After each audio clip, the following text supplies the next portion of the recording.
Olivia, you ready? Okay. Everybody ready? All right, couple of you setting up. I'll just leave it open for a little bit.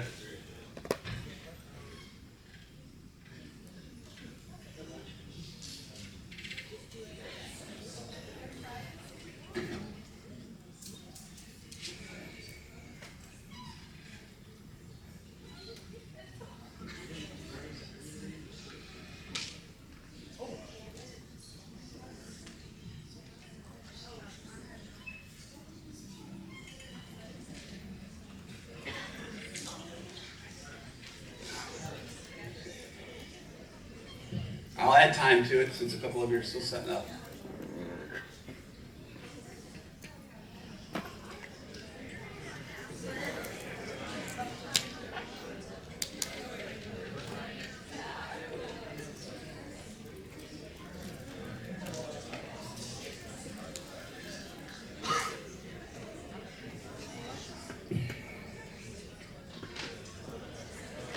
We're good? We're off the chatty, which is fine, as long as you do your top hat. All right, does anybody need 15 more seconds? Raise your hand if you do. Okay. 15 more seconds. Have to know which amino acids, or what other precursors that aren't amino acids turn into neurotransmitters.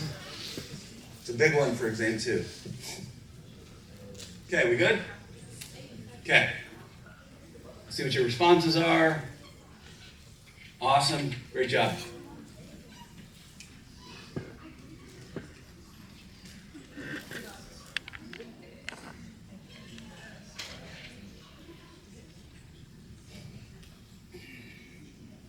Names. They're the names.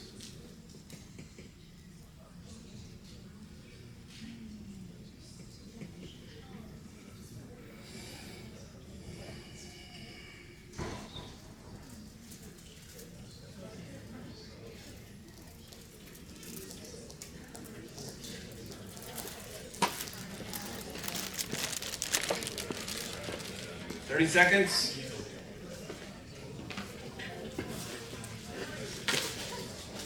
What?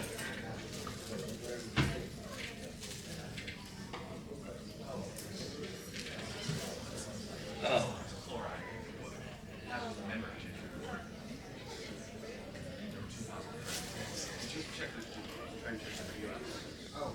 You don't do it. It's okay.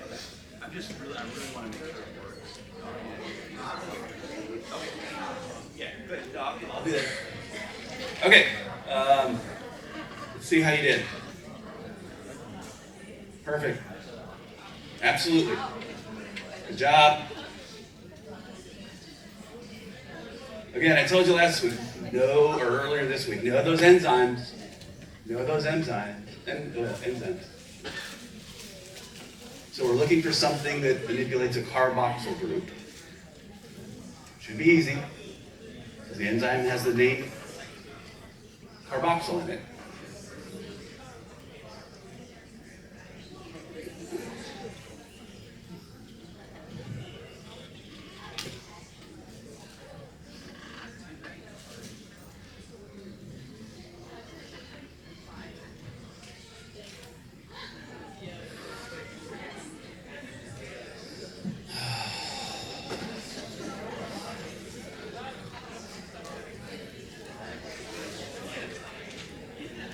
Ten seconds.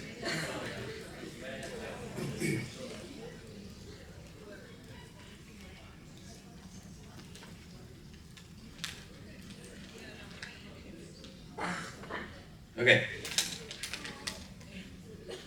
Awesome. That was easy. Too easy, maybe. Very good job. 4. Know your nuclei, too. Know where neurotransmitters are made. So in terms of where neurotransmitters are made, I think it's important you know both the name of the brain region, and you can click on whether it's in the hindbrain, midbrain, or forebrain. And I'll make it obvious, because there will be click-on questions. I'll make it an easy distinction as long as you do your part to know where things are made.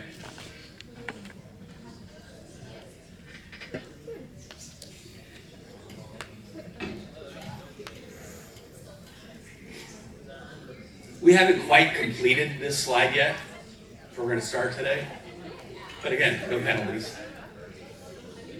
Some of you know this already from Bio 302 or Psych 312. 10 seconds. What? It's under my name. Yeah. Okay. Charlie, are you here? He sold me the cookies. NeuroCat's meeting is tonight, 6 o'clock, JASB 221. Charlie from Caramanda's provided gourmet cookies. Well, he didn't provide them, he just put them in a box for me. I went yesterday to buy cookies, and he walked to the register and started laughing. And he said, I'm in your class. That was Tuesday. I said, I'm in your class. So if you'd like the cookies, thank Charlie. If you don't like the cookies, Charlie. Okay, see how you did. Awesome. Good job. We haven't even done that slide yet. You got it right. Okay, one more.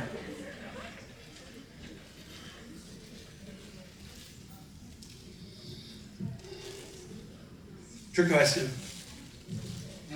I finally got my own pair of scissors, so I cut up the last of the tattoos. I'm a big boy now.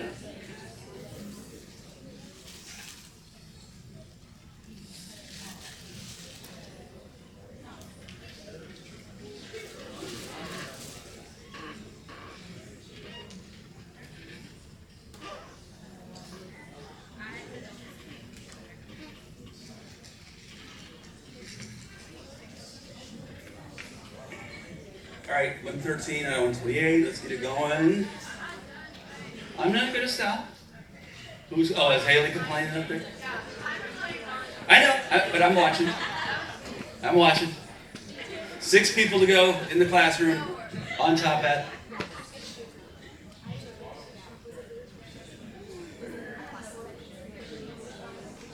Oh, darn it! I almost forgot this.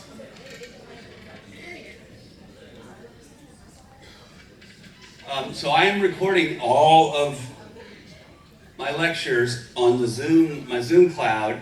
I almost forgot to do this one. Saeed's going to help us figure out if it's working like it's intended. So what that means is before exam 2, a week before exam 2, I am going to send a Canvas email out with all of the clickable links to the Zoom recordings of my lectures. So we're going to be doing our own 360, Echo 360 this with video on. Open Zoom meetings. Thanks to Bhavya, I figured out how to do this.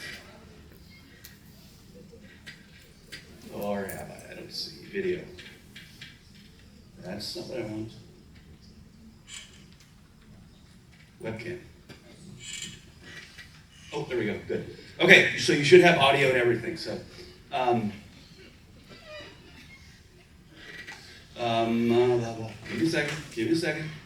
Let me catch up to where we finished off. Okay, this is where we finished off. A couple of things too. Neuropharmacology. What? Oh yeah, sorry. No, video's going to. Yeah, because I didn't stand behind them. I don't know if I can do audio. I could probably do audio only. You are in charge of audio visuals for Psych 459. You get to the wheel the card in here with that old tape movie thing on it. Okay, so this is where we finished off. One thing else I was going to ask you. What? Yeah, I'll close top that in a second. So we're going to talk a lot about addiction after exam 2, depression, schizophrenia, anxiety, blah, blah, blah, blah, blah. Last year when I taught this course, I had an actual recovering alcohol abuser come talk to the class. She was the parent of a student who had been through recovery inpatients, several months inpatient, and it was a really amazing event. I mean, she came in and said, you all ask me anything crazy as you want. And somebody asked her, how much were you drinking today? And she answered every question. I don't know if I can get her again. But would you like me to try and find somebody to come talk to you about addiction recovery and somebody who's just no holds barred? Okay, I figured so much. Secondly, this may or may not happen. Would you like to talk to, about 90% of psychoactive medicines the United States are prescribed by family medicine doctors. Do you have an interest of having a family medicine doctor come to talk to you that you can ask crazy questions about? Definitely the addiction stuff. I'll see if I can swing that, okay? Okay, so this is where we ended up, okay? Finishing up with dopamine. We talked about the fact dopamine has these 3 separate major pathways. So let's talk about where norepinephrine's made, okay? Locus coeruleus. And again, don't worry about the crazy anatomy. It's made in the locus coeruleus. I think I've forgotten. Blue. Coeruleus is blue in Latin. Because they look blue to the naked eye. In the brainstem. Now, what's unique, we'll have one slide on norepinephrine. The reason being norepinephrine doesn't have distinct pathways that do distinct things in the brain like dopamine does. Norepinephrine projects all the way down through the spinal cord and all the way up diffusely through the central nervous system. So that's not going to be important until we talk about psychomotor stimulants, ADE, attention deficit medications, okay? And if you'll notice, remember we talked about with dopamine, that mesocortical pathway projecting to the frontal cortex, the prefrontal cortex. Dopamine, if you remember right, dopamine and norepinephrine are incredibly similar molecules. One little functional group has changed. That's it. So the drugs that we use to treat attention deficit, psychomotor stimulants, they increase the release of all catecholamines.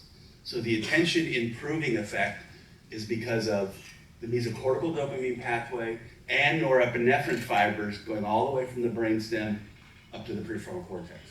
So norepinephrine is the second important part of why psychomotor stimulants help to improve attention, because they're both released and important for attention in the prefrontal cortex. Is that clear enough? It really is the combination of the two that works best for improving attention in those with an attention deficit. Drugs that target both, which is what the amphetamines do.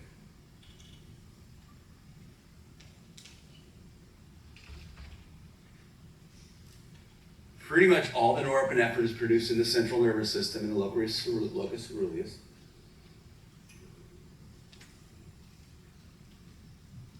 Epinephrine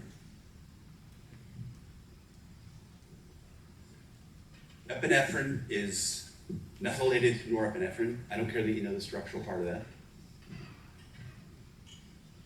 Epinephrine comes from the adrenal gland in the periphery outside of the central nervous system. So why in the world do we have 2 forms of adrenaline in our bodies? One in the central nervous system, one in the peripheral nervous system. Vast majority of epinephrine made in the adrenal glands. Back here, where you get a kidney punch. Why would we need epinephrine in the periphery? Why different than norepinephrine? Yeah, Emily. They're not part of the motor neurons. That's acetylcholine, neuromuscular junction. It's because of the sympathetic nervous system. Your fight or flight response has 2 significant components to it. Oh, Matt is on his way to Arkansas to ride bulls tomorrow. Emily and I have tried to make him get somebody to videotape it so I can show him class. He's going to videotape it so we can show Matt riding a bull next week. He's a cowboy. He won't be embarrassed. No. So, fight or flight system, your sympathetic nervous system, 2 important aspects to it. One is cognitive and one's purely physiological, right? The cognitive aspect is right here in the prefrontal cortex. Where's my big blue dot? Where'd it go? Okay, sorry. The cognitive aspect of epinephrine, when sympathetic nervous system is activated, involves enhanced attention, right? When that system is activated, it's like nature's psychomotor stimulant improving attention. Because that is evolutionarily adaptive. I hear an animal growl. My adrenal glands are going to release epinephrine. My locus coeruleus is going to release norepinephrine to help me pay attention. Was that a growl? Was that a kitty? Was it a coyote? Or was it a saber-toothed tiger? Right? That's the cognitive component. The peripheral component is, do I need to fight or flee? Heart rate goes up.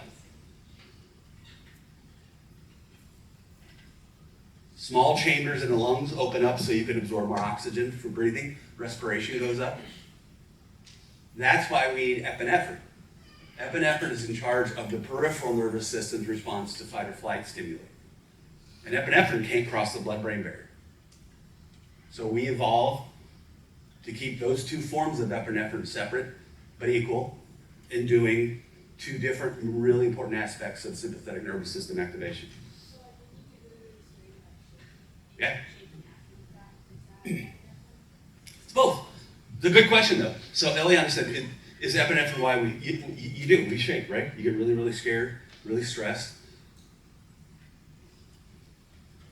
Epinephrine, dopamine, and the pharmacological compounds we use to treat attention deficits are psychomotor stimulants. They stimulate your attentional complexes, and they also stimulate movement. Dopamine is mostly the important part of the shaking. Because dopamine is really important for movement, right? That's the mesostriatal pathway. That's dopamine. But epinephrine takes care of the peripheral sympathetic nervous system activity, so you're ready to fight or flight, flee. Norepinephrine regulates that increased cognitive attention. That's why you have these two different forms. And so my 20-year-old niece, Bella, that's why Bella, well, I don't care that you know all this, but this is the entire peripheral aspect of epinephrine. I'm not going to ask you this on an exam, but epinephrine in the peripheral nervous system is doing a lot when your fight or flight response is activated. Okay? That's why my niece Bella has an EpiPen in her backpack everywhere she goes, right? Because she's highly allergic, been hospitalized several times, because that EpiPen gets that sympathetic nervous system in the periphery very active very quickly, because it goes right into the blood supply of a large muscle. Dilates those chambers in the lungs, which become constricted in severe allergic responses. And I'm sure some of you have EpiPens with you too. But that's why you don't have a norEpipen. You have an EpiPen. Norepinephrine is not nearly as effective at activating the epinephrine receptors in the periphery, which are slightly different than the brain. That's the entire story. Questions? Yeah, Esteban. Why is there no hazard between increasing vasoconstriction and also the heart rate? Wouldn't that create too much pressure in the heart? It increases, when blood vessels constrict, that increases blood flow to organs, including muscles, right? Which brings more oxygen, more energy for fast muscular contractions, running or fighting. That's it right there. It's really cool biology, you know? It's really cool biology. It's just how it works. Other questions? Yeah, Jason. Yeah. Yeah. So I grew up so Jason's question is, have you heard stories about people getting adrenaline rush when they can lift cars off of people? I grew up in the 70s and early 80s when every movie, terrible cheesy soundtrack, every movie there's an accident, there's some guy, we've got to save her, lift the car up. That is mostly baloney. That is baloney. We don't get superhuman strength from, now, can two people get a car off of a person enough for a third person to drag them out? 100%. Now my big SUV, probably not. Probably not. But my son's little Mazda SUV, probably. You and I could probably pull it up enough to get him. But no, you don't get superhuman strength. You don't get superhuman strength. Yeah? Is epinephrine secreted by the adrenal medulla or the adrenal cortex? Anybody? Adrenal medulla or cortex? That's a 50-50 guess. Anybody know?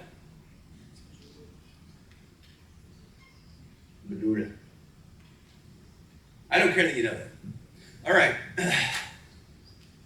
On to serotonin.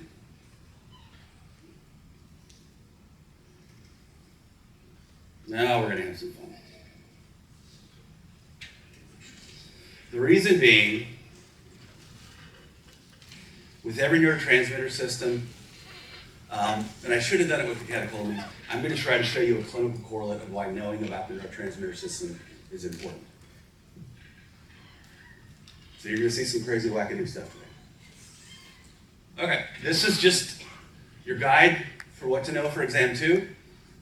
Same exact thing applies for every neurotransmitter, how it's made, where is it made, how is it metabolized, and when we talk about receptors for a given neurotransmitter, know those important receptors. We're not going to go deep about receptors for every neurotransmitter. Like we didn't talk about dopamine, norepinephrine transmitters, but the serotonin transmitter receptors, I mean, there's a couple of interesting things about them we're going to talk about. So those I want you to know. Okay? So we're going to start with a little video.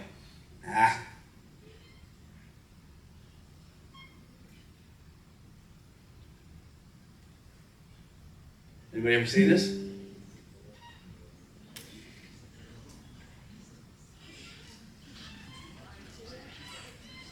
Why are we not getting the full screen, damn it?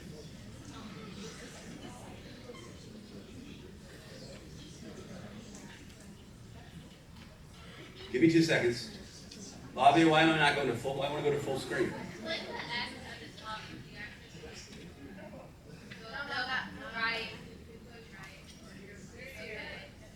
Here is part of an interview with the subject just before LSD is to be administered. 1950s, UCLA, Harvard Psychiatry. Failure to DA, he told me they were looking for normal people, and I volunteered. I see. Do you feel you're normal? I hope I'm normal, I think so. Well, a little while back you took quite a series of psychological tests, and I can assure you that you're a very stable and well-balanced person as a result of the tests. And how do you feel about coming here and drinking this strange material? A little nervous, perhaps. Well, I think that's normal. Well, I think it's time for you to have your lysergic acid.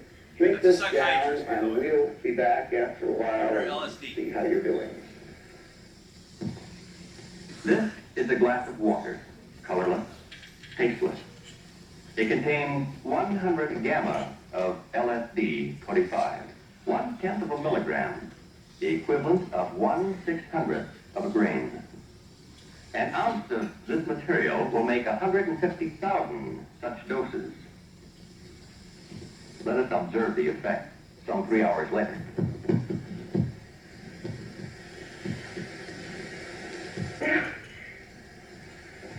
Oh, tell me.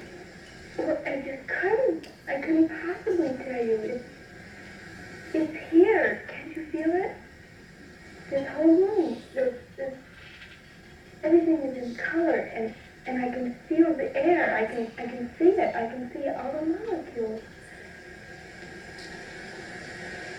I'm part of it. Can't you see it? I'm trying. Oh, it's just like you're released, or you're free, or I don't know how I can tell you. How do you feel inside? Inside. I'm really inside. Is it all one?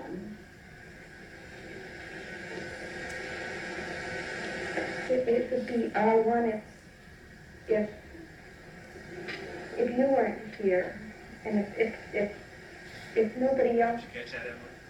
They all want to be Yes, everything is one. You have nothing to do with it. I am one with what I am.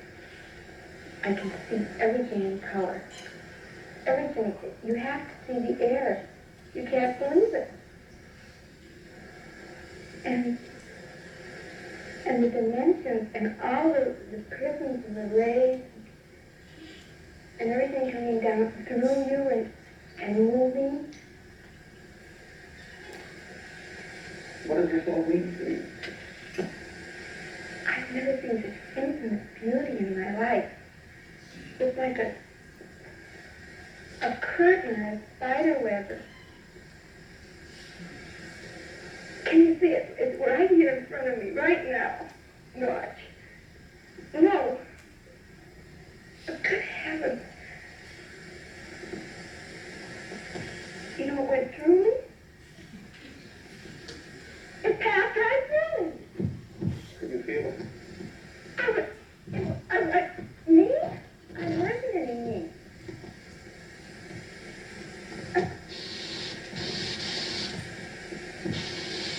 Okay, you can watch the rest of that video. So that was a study done in the Department of Psychiatry at UCLA. It's all legit, a little bit dated. Oh my heaven. But it's legit. So what did you notice about her behavior? Obviously she had an hallucination, visual hallucination. Seeing things that she thinks are real that are not real. Ah, Olivia. She didn't raise her hand, so I'll go with you. Just kidding. Yeah. Oh, that's a new one. Olivia's thing. She's very, would you say elegant? Eloquent. Yeah, totally sounds lucid, right? Totally sounds lucid, like everything's there. Except she's just seeing stuff. There was no impaired, there's no slurred speech. Yeah, Jake?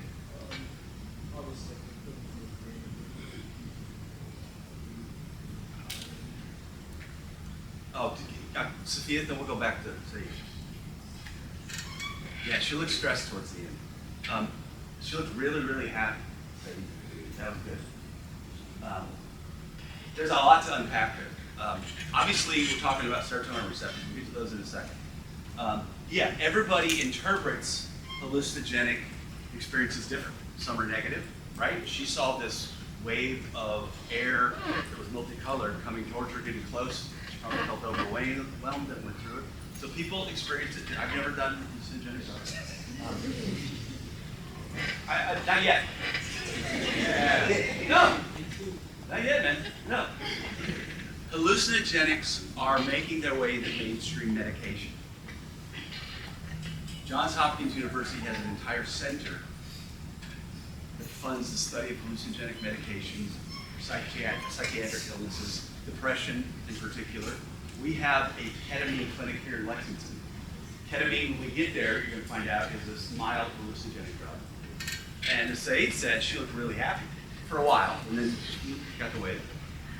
There is solid evidence, I hope to teach this class next spring, solid evidence that a lot of people that don't respond to SSRIs or SNRIs for depression respond well to low-dose hallucinogen therapy. It's done on a limited basis by psychiatrists in the UK. I gotta think, what's the excuse now? I'm not going to go into that. Okay, I'm not going to go into that because I can't remember if it's this class or the other class.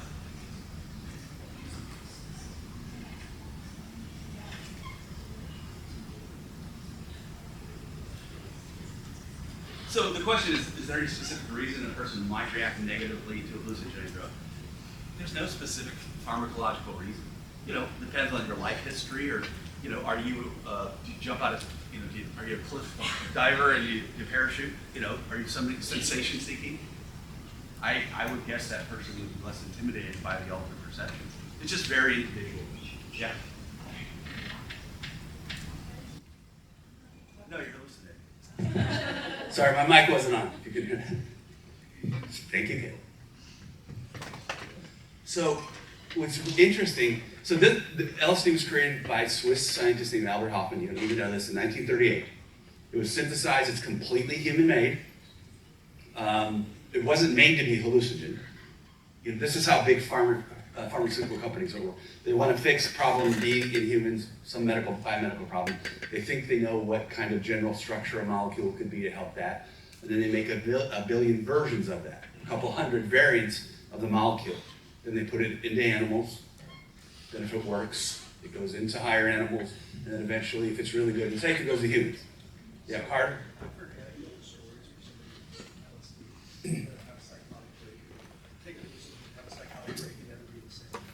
Every time I talk about hallucinogens, that comes up. So Carter's heard stories about people taking LSD one time, having a psychotic break and not recovering. I don't know of a single verified case of that. Pharmacologically, LSD has a half-life of X number of hours. I can't remember what it is right now. But that tells you the length. Somebody's going to type in that right now. Somebody look up the half-life of LSD. I don't remember off the top of my head. Right? You're paying tuition to look up the half-life of LSD. But what's cool about it is a whole new class of psychiatric medications exist all over the world because we figured out the molecule LSD, how it works. And if we block that certain receptor, which I'll talk about in a minute, we can reduce the severity of psychotic symptoms in patients with schizophrenia and related thought disorders. It's just because Albert Hoffman was tinkering around in his lab that created LSD. Yeah, Isaac? 3.6 hours. 3.6 hours. So remember, that's half. So half of what you initially took is still there at 3.6. So by almost 8 hours, you're down to a quarter of what was there originally. So that helps to explain the longevity of a hallucinogenic trip. Now, I'm not going to ask anybody how long your individual hallucinogenic trip went. But if you're curious, now you know why. Thanks to Isaac. The half-life is 3.6 hours. Okay? We'll get to the receptor when we talk about hallucinogens. But what's really, LSD and similar compounds stimulate one super specific serotonin receptor. That's what we target to treat schizophrenia and related thought disorders. We block that receptor from functioning to try to lessen severity of psychotic symptoms. Every one of these drugs interacts with serotonin receptors, one way or another, okay? For either medicinal purposes, and remember methamphetamine, we talked about this a little bit, it is FDA approved to treat attention deficits. It was used widely in World War II to allow pilots to stay awake and alert on long bombing runs by the US government. Active ingredient in magic mushrooms, peyote cactus. You don't need to worry about the specific names of these until we do a whole chapter on hallucinogens. But I think it's a fun way to introduce serotonin. Okay? All right, questions? You'll get the mechanism of action when we do that chapter on hallucinogens after exam 2. Serotonin is structurally similar to catecholamines. That's a big thing to remember. It's not a catechol, it's an indolamine. So the ring structure here is similar to the catechol nucleus of epinephrine and dopamine, but it's called an indole ring. You don't need to recognize the structure at all for exams. But the key here, it's really similar to catecholamines. And I'm going to come back to that. Serotonin is involved in everything, like most neurotransmitters are. Dopamine's a little more specialized, but serotonin is involved in everything from sleep-wake cycles, eating to sex, and sensory processing. So your elevator talk, well, you're a senior in college at UK, what does serotonin do? Don't say sex, hallucination. It does everything. It's involved in everything. It's involved in everything. Only a tiny fraction of serotonin that our body makes is actually in the central nervous system. Most of it is in our gastrointestinal tract. Does that help to explain side effects of SSRI use now? Yeah. You increase serotonin signaling in the peripheral gut, the intestines, your intestines start cramping up. So you can have cramping, diarrhea, bloating, until you get used to it, which is that 2 to 4 weeks physicians talk about. It's because most of the serotonin is in the periphery. Only about 2% is in the brain. The other 8% is scattered in different organs, outside of the gut. That's why you can have appetite changes when you take a drug that increases serotonin signaling, which 99.99% of the time is going to be an SSRI, like escitalopram, Paxil,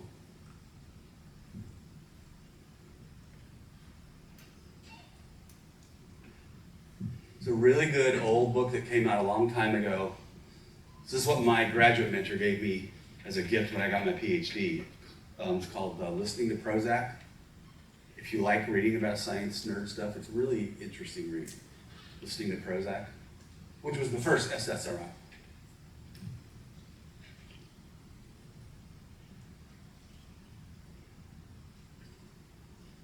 But again, hallucinogenic drugs, drugs that we use to treat schizophrenic and other thought disorders, just comes from that big oops of discovering LSD in 1938. You familiar with Prozac? Being the very first SSRI ever created in the 70s? It wasn't created to treat mood disorders. It was created to treat something totally different. It was created to treat heart arrhythmias. That's how pharmacology works a lot, right? You're trying to fix one problem, you happen to notice your subjects have this other effect that might be beneficial. That's what happened. A small group of men were in a study at Eli Lilly in Indianapolis, the company that made Prozac, for heart issues, arrhythmia problems. Didn't work for that, but they noticed after 5 or 6 weeks on it, men reported to the experimenters that their mood, they just felt happier and better, even though their health wasn't happier and better. And somebody in a suit and tie was smart enough to say, wait a minute, we're not very good at treating depression and anxiety. And now here we are, billions and billions and billions of dollars later. Okay. The amino acid precursor, serotonin, is tryptophan.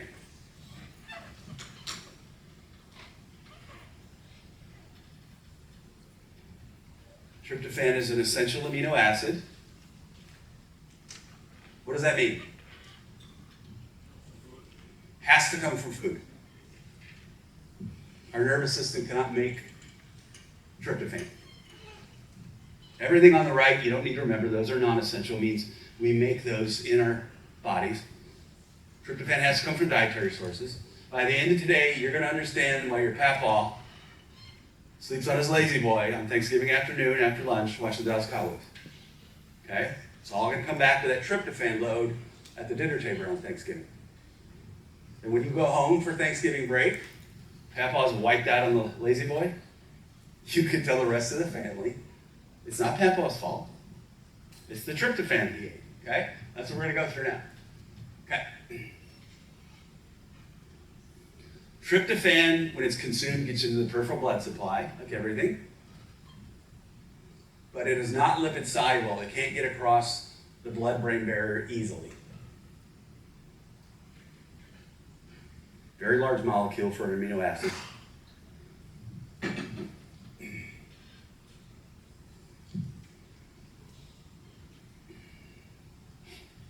Tryptophan needs active transport across the blood-brain barrier by the LAT, which is also known as the large amino acid transporter. All very large amino acids use this same transporter to get across the blood-brain barrier and into the brain.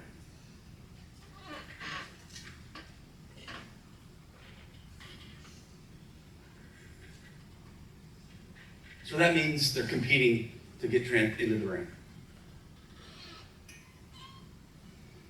When Papaw eats his pumpkin pie, his turkey leg, some mashed potatoes and gravy, cranberry sauce. Am I missing any classics? Stuffing, my bad. Anything else? I can't stand that canned cranberry sauce. It's disgusting.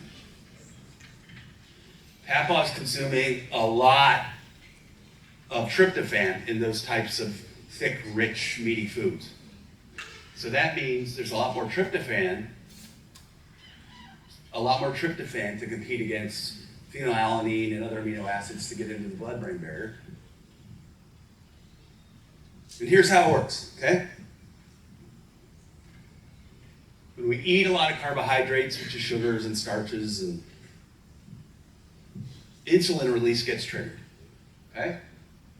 Insulin activates, one of the main things insulin does, it activates the large amino acid transporter. And if you've just consumed a tryptophan-rich diet at Mama's kitchen table, that transporter is increased in activity because of insulin, so that tryptophan gets taken up into the CNS across the blood-brain barrier quickly. More quickly than without having a big, very rich meal.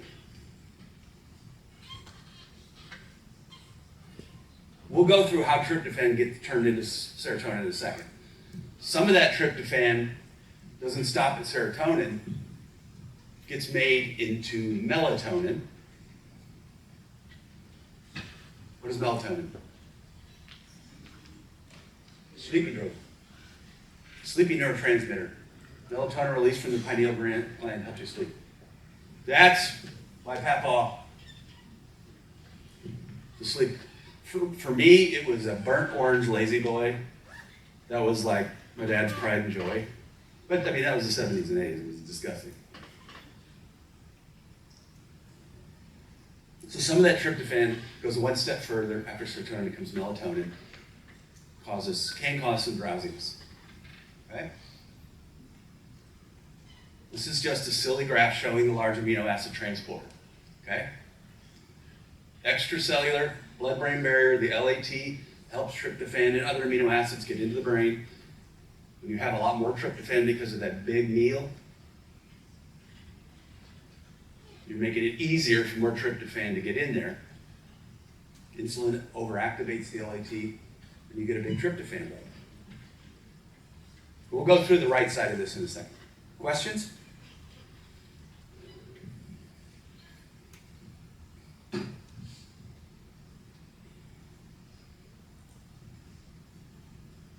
Remember, red circles, red boxes, red rectangles. Those are the things you need to pay attention to, okay?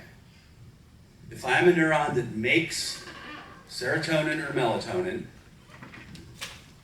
I have an enzyme in me called tryptophan hydroxylase. You remember from catechol? Why does it just right here? Speakers? Oh, yeah, I can't see. Do you remember what a hydroxylase does to an amino? Well, I showed it right there. From catecholamines, I guess it's up there.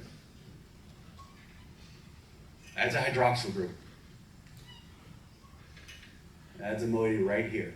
That creates 5-hydroxytryptophan, which is because that hydroxyl group is at the 5th position on the ring. Creates 5-HTP, which is a precursor to serotonin. Who knows why it has to be 5-HTP first? Who knows? Aromatic amino acid decarboxylase. You remember him?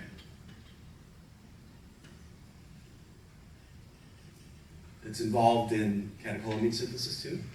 Serotonin is very similar, so it can use some of the same enzymes to be synthesized. Cleavage of this carboxyl group produces serotonin. Now we talked about this. Did we talk about what the term aromatic means in this class? I know we talked about it in 302. Did we do it in this class? Okay, never mind. I thought we did. Okay. So know those enzymes. I'm not going to go through the next step, which in some neurons in the pineal gland, don't worry about that for this class, serotonin gets converted to melatonin. I don't care that you know that. Okay? Here's another way that serotonin is similar to the catecholamines. The vesicular uptake or transport of serotonin is also done by the vesicular monoamine transporter 2, VMAT2. That's also what transports dopamine and norepinephrine into synaptic vesicles. If I'm a neuron that makes catecholamines, that's how similar those three molecules are. They're all what we call monoamines. They all have one NH2 function group.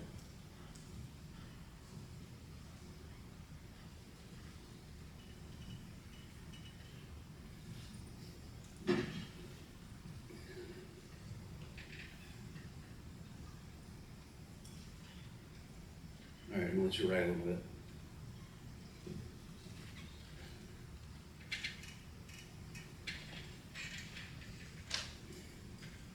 Serotonin is metabolized by the same general class of enzymes that metabolize and break down dopamine and norepinephrine, monoamine oxidases. There are subtypes of monoamine oxidases, but we don't need to get into those. So monoamine oxidase exists in two places. Inside the presynaptic terminal, so when serotonin gets reuptaken, MAO metabolizes it in the synaptic cleft. There's also MAO located on the extracellular neuronal membrane that metabolizes serotonin and the catecholamines. Okay, so let's get away from the enzymes and that kind of not so fun stuff. 1950s, we don't have any FDA-approved medications to treat mood disorders, depression being always the most common one, okay? You know how SSRIs work. You know how SNRIs work. Those are two classes of medications that elevate mood. What about this slide could you manipulate with a drug in 1950 to create the first class of antidepressant medications? Okay, what would you do? You stop it from breaking down the reuptake. Okay, you already have a squishy ring. Esteban's got it, okay. Monoamine oxidase inhibitors. One of the things I love about neuropharmacology is a lot of it's just obvious, right? A lot of it's just obvious. Increase the transmitters in our brains that our brain uses to make us happy and just block their metabolism or inhibit their reuptake. That turns out to be $1 billion business. Now, we don't use MAO inhibitors much anymore. They're rarely used because they have a lot of potential liver toxicity. SSRIs have virtually no liver toxicity anywhere near the therapeutic range. SNRIs have no liver toxicity in the therapeutic dose range that we use. MAOs are really hard on the liver. So in the 70s, when Prozac, the first SSRI, was created, it wasn't really tested till the early 80s, late 70s. We're like, okay, let's get rid of MAOs, they're too dangerous. SSRIs seem to be the bomb. They seem to be everything. Questions? Now, what's really cool about nowadays, we've gone beyond SSRIs. There are lots of SSRIs being still created and synthesized, but that has almost stopped. SNRIs, selective norepinephrine reuptake inhibitors, are really effective, but it turns out it's pharmacologically, we all respond to the same one medication differently. For me, SSRIs work great. Super low dose, chills me. I don't worry about the next Grant cycle coming up. I don't lose sleep. But for Carter, maybe it's an SNRI. Carter, I don't know that Carter's on any medication. Maybe the MLEs don't respond to SSRIs. Maybe you need something totally different. But that's why we have all these broad classes of medications. Now we've gone to the point where we're actually looking at ketamine and other hallucinogens for treatment-resistant depression, people that don't respond to SSRIs. And there's some really solid published data that we'll talk about when we talk about antidepressants and anxiolytic medications.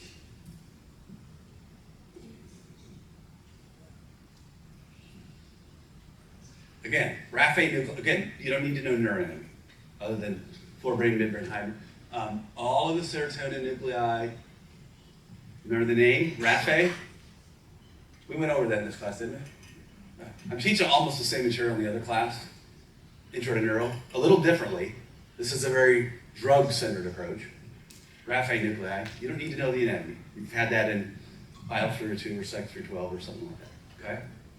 You don't need to know the specific numbers. But what's interesting about this is these serotonin nuclei are right there, wrapped around the catecholamine nuclei that make norepinephrine and dopamine. There's a lot going on in the brainstem.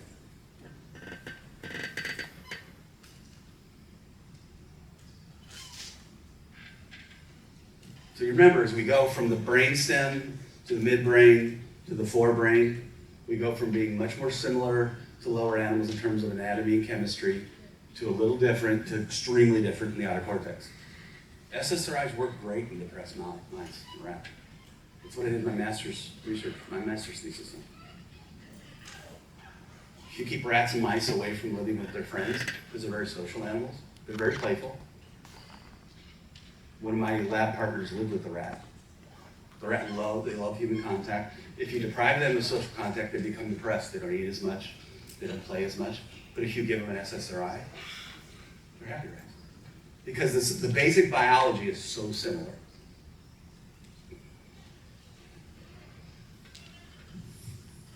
All right, questions about that?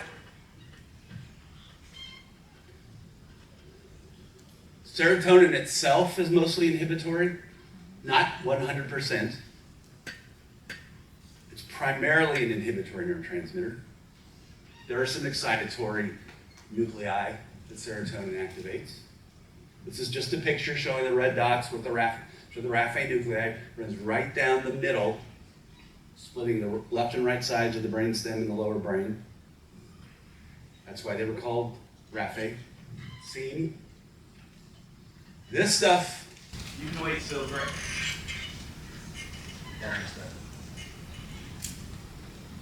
My battery died, so I'm just. Oh, yeah, battery's dead. Let me see if I have a battery. All the fun names up here, it's red.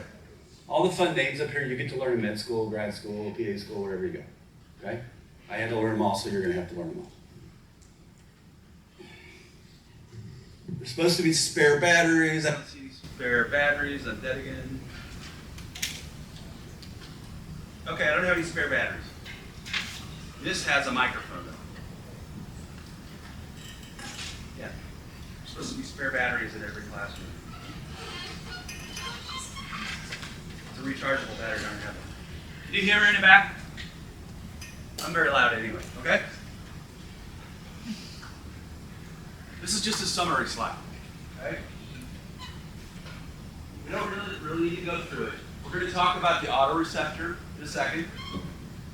Hopefully, I'm going to try and stay over here so the microphone picks me up better since we don't have a big microphone. Bless you. This is just a summary slide, okay? Here's an important thing about metabolism of serotonin. And I'll explain to you really simply why it's important to understand this. MAO metabolizes serotonin into 5-hydroxyandroly acetic acid. You don't need to worry about that. The very last step of serotonin metabolism is the synthesis of 5-HIA, 5-hydroxyandroly acetic acid. Don't try to remember that. The reason it's important is because clinically, we can detect 5-HIAA in spinal fluid. And we use that as a diagnostic test for abnormalities in serotonin synthesis and production and release.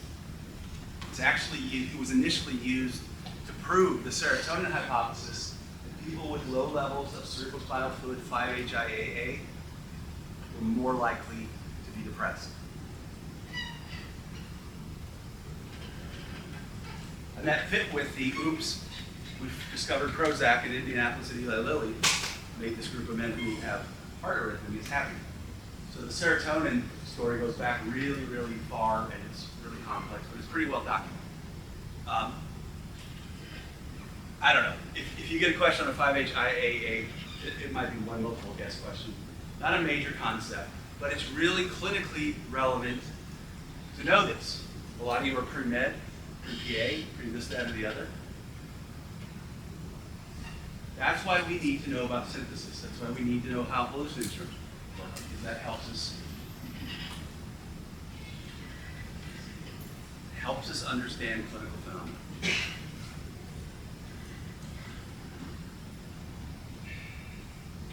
All right, because the microphone's out, I think we should probably stop there. That's a good stopping point. A few minutes or we'll pick up on Tuesday. I'll get our microphone battery. It's a rechargeable battery, so I've got to call.